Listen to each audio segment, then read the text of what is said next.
اللهم صل على سيدنا محمد وعلى آل سيدنا محمد وبارك وسلم عليه.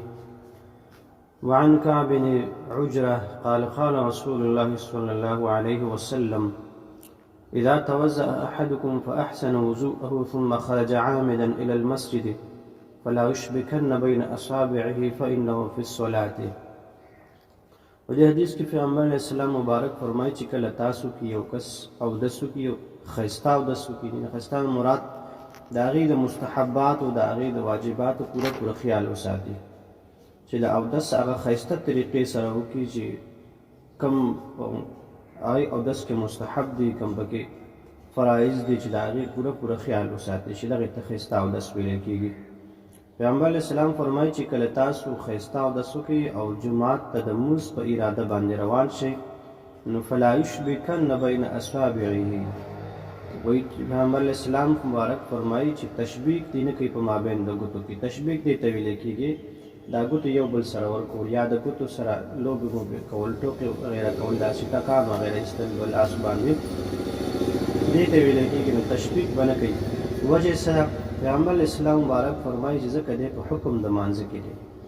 یعنی هر هغه سړی چې هغه اودس وکړي په کور کې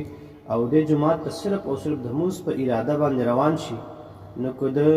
د جومات د ده نه دومره فاصله کې وي چې 1 ګنټه لار ده یا 10 منټه لار ده، دغه ټول ټیم د ده په لمونځ کې حسابېږي. نو څرنګه چې په لمونځ کې مطلب تشبیک شو یا نور داسې اخوا دېخوا کتل وغیره شو،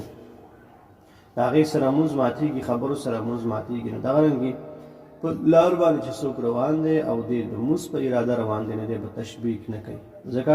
دی په حکم د لمونځ کې دی باقاعده دته په ده باندې ثواب میلاویږي. نو اخوا دېخوا کتل یا پردو زنانو ته کتل یا لار کې فضول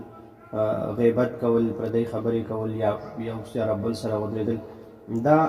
دا نه چې ناجایز دی، ګنې بلکل ګناه پې میلاویږي، لیکن په کار نه دي. دا د لمونځ په آدابو کې راځي، ځکه د انسان په دې وخت کې دی د لمونځ په حکم کې دی،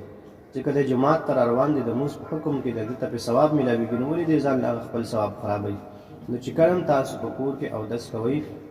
لمونځ ته بیا ځئ، د جومات ته د لمونځ په اراده باندې ځئ، نو کوشش کوئ چې بالکل په سیده په لارې باندې ځئ، مه چا سره خبرې کوئ بلکې د الله ذکر کوئ. چې هلته لاړ شئ جومات ته، نو په لمونځ ټیم پاتې وي او 2 رکعته تحیة المسجد چې ورته وایي هغه لمونځ وکئ، که نه د جمع ټیم وي نو جمع سره لمونځ وکئ، نو دغه ټیم دا ستاسو ټول په لمونځ کې حسابېږي، باقاعده په انسان ته ثواب میلاویږي. السلام علیکم ورحمة الله.